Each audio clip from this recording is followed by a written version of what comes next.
नमस्कार दोस्तों, एक बार फिर से स्वागत है भाई आपके अपने चैनल पर। लगातार आपकी चुनावी माहौल के अपडेट देने लग रहे हैं। हाँ, चाहे आदमपुर चुनाव का जिक्र हो, चाहे और जिला पार्षद सरपंची की बात की जाए। इस वक्त मौजूद हूँ मैं वार्ड नंबर 14 के अंदर। वार्ड नंबर 14 के अंदर जब जिक्र आता है तो सबसे ऊपर नाम उभर के आ रहा है अनिल कुमार शर्मा। अनिल शर्मा जी इस वक्त मेरे साथ मौजूद है। वार्ड 14 के कैंडिडेट की अगर बात की जाए तो श्रीमती रूपाली देवी, वाइफ ऑफ अनिल कुमार। अनिल जी मेरे साथ इस वक्त मौजूद है। किन मुद्दों के साथ जो चुनावी माहौल, चुनावी मैदान के अंदर अनिल जी आए हैं, उनसे आज पूरी चर्चा करेंगे इस बारे में। भाई साहब नमस्कार। नमस्कार जी भाई साहब। और ठीक हो? सब बढ़िया मजा में। तो चुनावी दंगल की अगर बात की जाए, डेट आ चुकी है और किस प्रकार का जो है आपका अभी फिलहाल की बात करें तो किस प्रकार का जन समर्थन लोगों के द्वारा मिल रहा है? भाई साहब सबसे पहले आपका धन्यवाद जो आप यहाँ तक इंटरव्यू लेने आए हैं। और रही बात चुनाव की, तो बहुत अच्छा हमारा कैंपेनिंग चल रही है अभी चुनाव की, और लोगों से प्रेम प्यार और समर्थन बहुत ही अच्छा मिल रहा है। और आने वाले समय में आप सभी लोगों को पता चल जाएगा कि एक भारी बहुमत के साथ हम विजयी होने जा रहे हैं। भाई साहब अगर बात की जाए अनिल, युवाओं की बात की जाए, एक युवा चेहरा है। हमने भी मतलब इसी चीज़ को लेकर के आपसे मिलने के लिए स्पेशल आए कि एक युवा चेहरा मैदान के अंदर क्यों आया है, किन बातों को लेकर के इस मैदान में उतरना पड़ा आपको? बिल्कुल आपकी सही बात है। जितने भी प्रत्याशी हैं अभी तक, उनमें सबसे कम उम्र का मैं ही हूँ, या मेरी धर्मपत्नी है लगा लीजिए। तो युवा वाली बात तो आपकी ठीक है। और मुद्दे समाज में बहुत हैं। वार्ड के अंदर इतने मुद्दे हैं। पीने के पानी की समस्या है, सबसे बड़ी समस्या जो मेडिकल जो नशा अभी समाज को अपने आगोश में ले रहा ना, ये सबसे बड़ी एक हमारे लिए चुनौती है। और हम सबको मिल के इसके खिलाफ एक जंग शुरू करनी पड़ेगी। और शिक्षा की दिशा में हमें बड़ा प्रयास करना है, क्योंकि जो हमारे स्कूल हैं गांव के, वो लगातार कहीं अध्यापक नहीं है, कहीं बिल्डिंग नहीं है, रख रखाव है, तो उनकी तरफ रुझान हमें लोगों का भी करवाना है। ऐसा एक माहौल बनाना पड़ेगा। तो बहुत सी समस्याएं हैं। और रही बात पीने के पानी की समस्या भी एक बहुत बड़ी, क्योंकि आज के दिन है ना, आप गांव दर गांव जाएंगे, पीने की समस्या, जो पानी वाटर सप्लाई से हमारा आ रहा है, कहीं चोए का पानी उसमें डाल दिया, वो फिल्टर नहीं हुआ, और आप जाके खुद हालात देख सकते हैं। उसी कारण आज कैंसर जैसी बीमारी हमारे समाज में अभी जड़ें पसार रही है। आप पहले, आज से कुछ साल पहले का आंकड़ा आप निकाल सकते हैं कि कैंसर ना के बराबर होती थी। आज हर गांव में 10 से 15 केस मिल जाएंगे। और ये बीमारी एक ऐसी बीमारी है जिसका इलाज नज़दीकी किसी हॉस्पिटल में संभव भी नहीं है, और है तो इतना महंगा है कि आम आदमी अफोर्ड नहीं कर सकता। तो वार्ड 14 की अगर बात की जाए अनिल जी, वार्ड 14 में कौन से गांव आते हैं? वार्ड 14 में 14 ही गांव आते हैं। तलवंडी बादशाहपुर, तलवंडी रुक्का, सारनोद, पायला, रावतखेड़ा, छाड़वा, बूरा, दोनों बाड्या, अरिता, भर्री, बालावास और नड़वा। अगर बात की जाए आपके युवाओं का, जिस तरह मैंने जिक्र किया, युवाओं के लिए क्या प्राथमिकता रहेगी? क्योंकि देखो आज के समय हरियाणा की अगर जिक्र आता है तो स्पोर्ट्स में सबसे पहले जिक्र आता है अनिल जी। तो युवाओं के लिए आपके क्षेत्र में आप किन चीज़ों पर प्राथमिकता दोगे? देखिए, युवा जो है ना, समाज की रीढ़ की हड्डी होती है।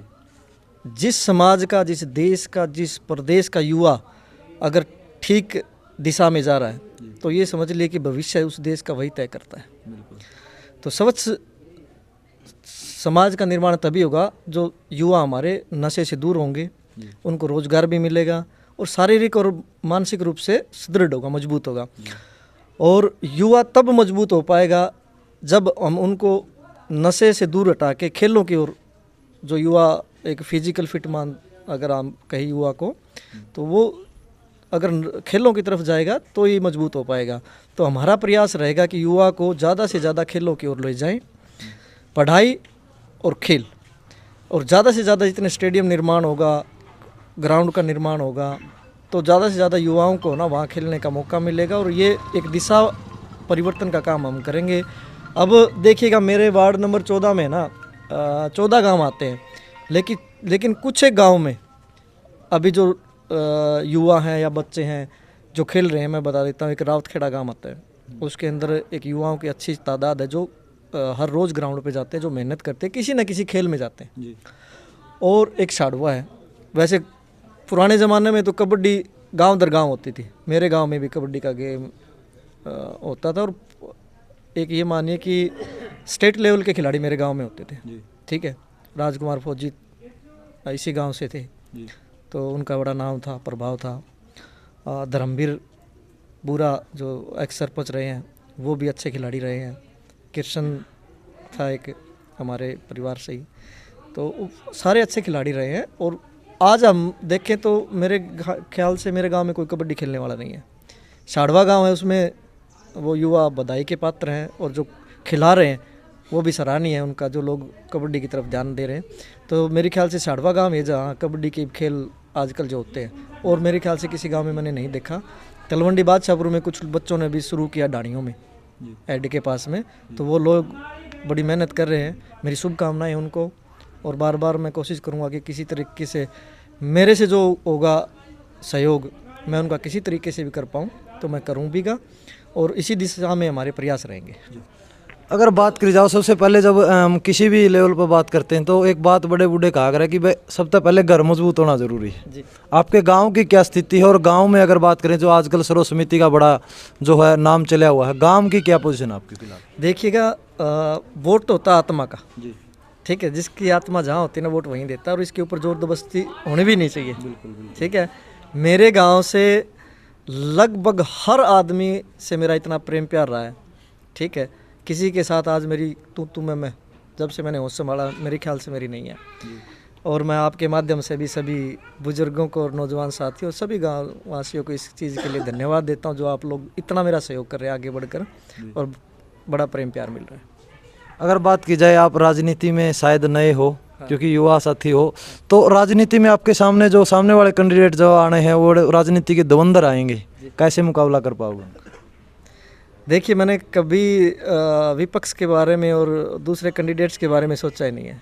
मैंने सोच रखा मैंने मेहनत करनी है, लोगों के बीच जाना है, और एक एक वोट मांगना है। ना कि ये कि भाई चलो ठीक है भाई मैंने एक घर में हाजिरी लगा दी और चलो पूरा का पूरा मेरा गांव ही कवर हो गया, या फिर कई लोग तो गांव खरीदने भी आएंगे, लेकिन ऐसा कुछ नहीं है। मैं तो एक एक वोटर के पास जा रहा हूं और हाथ जोड़ के उनसे वार्ड की विकास के लिए, वार्ड के विकास के लिए वोट उनसे मांग रहा हूं, और मैं उनके बीच ही रहूँगा। अगर बात की जाए, जिस तरह कई वोट ऐसे हो हैं जो आगे की राजनीति या फिर आगे का जो भविष्य ने देख के वोट दे हुए हैं, अब फिलहाल इस चीज़ का चुनाव है, लेकिन आगे चेयरमैन के चुनाव भी होने हैं, चेयरमैन भी बनने आप में से, तो आपको क्या उम्मीद है आगे लोग क्या समझ करके आपको वोट दे कि आगे आपका कोई मतलब स्टैंड बना पाओगे आप? देखिए, मुद्दे मैंने बता दिए हैं। रही बात आगे की, आगे का तो भविष्य तय करेगा क्या होगा।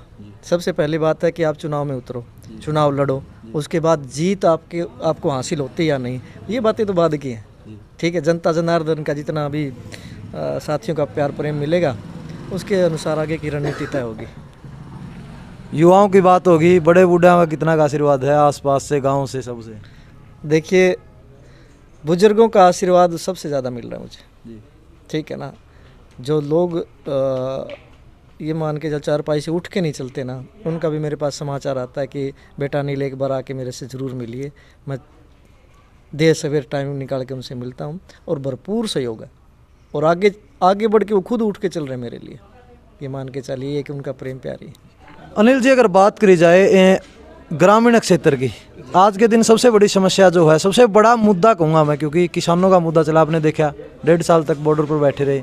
उसके बाद की अगर बात की जाए तो पानी चढ़ा खड़ा है सारा, आपके आसपास के क्षेत्र में भी बहुत ज़्यादा समस्या रही पानी को लेकर के।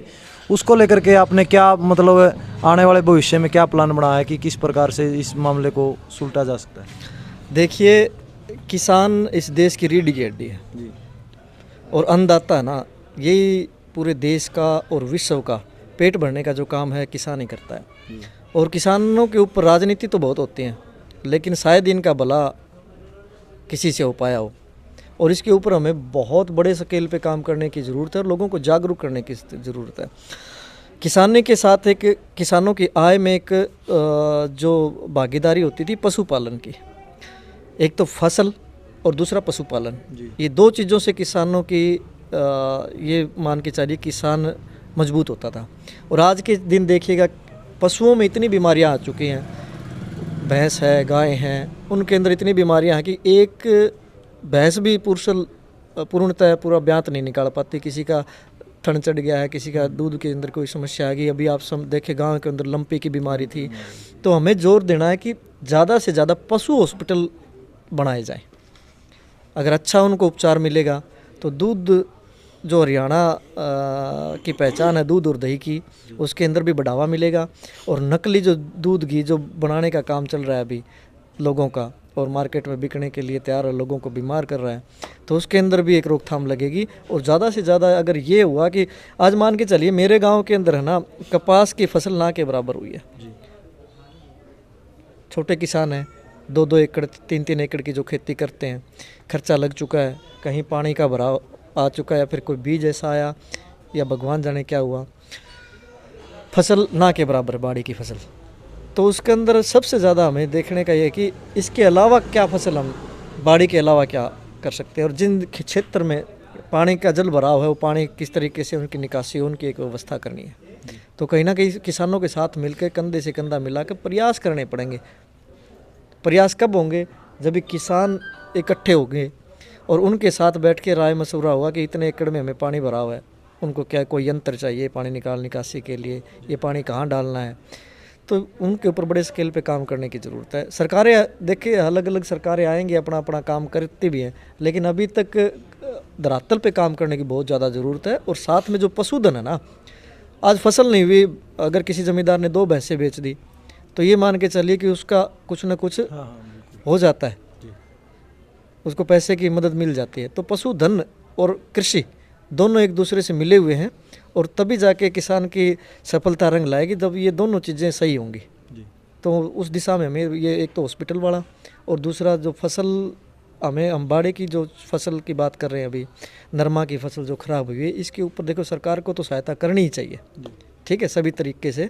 और लेकिन हमें समाज का भी एक जिम्मेदारी बनती है समाज की, कि हम लोगों को भी कुछ न कुछ इसके ऊपर प्रयास करने चाहिए। इस दिशा में हमारे भी प्रयास रहेंगे। सबका जिक्र हो गया, हमारे जो वार्ड की बात हुई, वार्ड 14 से जो है प्रत्याशी है वो महिला है। महिलाओं के लिए क्या विशेष रहेगा आपका, अगर आप ये वार्ड आपको आशीर्वाद देता है? देखिए, ये एक परिवर्तन है समाज में और आना भी चाहिए। महिला अर्धांगिनी जिसको बोलते हैं ना, अर्धांगिनी की अपने शरीर से अर्धांगिनी का माना गया, ठीक है। तो महिला को बराबर का दर्जा मिलना चाहिए, सरकार की अच्छी पहल है। और हम लोगों को भी प्रयास करना चाहिए कि ज़्यादा से ज़्यादा हम कोशिश करें कि महिलाएं हमारे बराबर के स्थान पे आएँ, और उनको भी सामाजिक और न्याय की दृष्टि से जो भी आगे, जैसे सरपंची है, जैसे आप जिला पार्षद है, बीडीसी है, वो सभी जगह में इनको बराबर का मौका मिलना चाहिए। हम लोग सभी लोगों को प्रयास करना चाहिए और हम करते रहेंगे। इंटरव्यू के शुरुआत में आपने बिना बोले एक जिक्र किया था नशे को लेकर के, लेकिन चुनाव में अगर नशा नहीं आया तो शायद चुनाव को चुनाव नहीं मानते लोग। तो आपकी क्या पहल रहेगी, क्योंकि आजकल क्या है, वोट लेने के लिए दारू भी चल रहा है और 1-2 दिन पहले पीछा भी शुरू हो जाए है। देखिए, मैं इतना बड़ा तो नहीं मैं किसी चीज़ को खरीद पाऊँ। हाँ, फ़ोन देखिए सभी तरह की दुनिया है, क्या पता कोई लोग मेरे पास भी करते होंगे, लेकिन हमारी कोशिश यही है कि नशे से दूर की राजनीति हमें करनी है। प्रयास तो यही करना है अपने को, ठीक है। नहीं, नशा नहीं चलना चाहिए। ये एक त्यौहार है, प्यार प्रेम का पर्व है। हर त्यौहार साल में एक बार आता है, और ये तो 5 साल में एक बार आता है, और अब की बार तो 7.5 साल और न गए, ठीक है। तो ये त्यौहार हमें बिना नशे के, और जो ये पैसे वैसे का चलन है ना, इसी को तो कम करना है अपने को, ठीक है ना। तो मेरा आपके चैनल से भी लोगों से अनुरोध है कि इन चीज़ों से दूर हो के मुद्दों के ऊपर राजनीति हो, ना कि चुनाव पे और ये नशे पे और पैसे पे। लास्ट में क्या मैसेज, क्या अपील करना चाहोगे वार्ड वासियों से आप? वार्ड वासियों से मैं यही अपील करना चाहूँगा कि साथियों, ये जो चुनाव होने जा रहे हैं आने वाली 22 तारीख को, हमें सबसे पहले कोशिश करनी है कि ज़्यादा से ज़्यादा प्रतिशत, ज़्यादा से ज़्यादा मात्रा में हमें पोलिंग करवानी है जी। और बूथ के ऊपर मैनेजमेंट सही करना है, और प्यार प्रेम और भाईचारे के साथ ये चुनाव संपन्न करवाना है, और किसी लड़ाई दंगे से दूर और नशेबाजी से दूर होके ये चुनाव हमें संपन्न करवाना है। ये एक त्यौहार के तरह मनाना है हम लोगों को। तो अनिल जी, हमारी तरफ से, हमारे चैनल की तरफ से भी आपको हार्दिक शुभकामनाएं आने वाले समय के लिए, क्योंकि हम चाहते हैं कि भाई एक सबसे युवा जो है जिला परिषद बन करके इस वार्ड से निकले। और भाई आपको क्या लगता है, आपने इनके विचार सुने, कैसे इनके विचार थे और क्या क्या इनको सुधार करने की जरूरत है, अपनी राय भी आप कमेंट सेक्शन में दे सकते हैं। आप हमारे साथ जुड़े, आपका बहुत बहुत धन्यवाद। जय हिंद, जय जवान, जय किसान।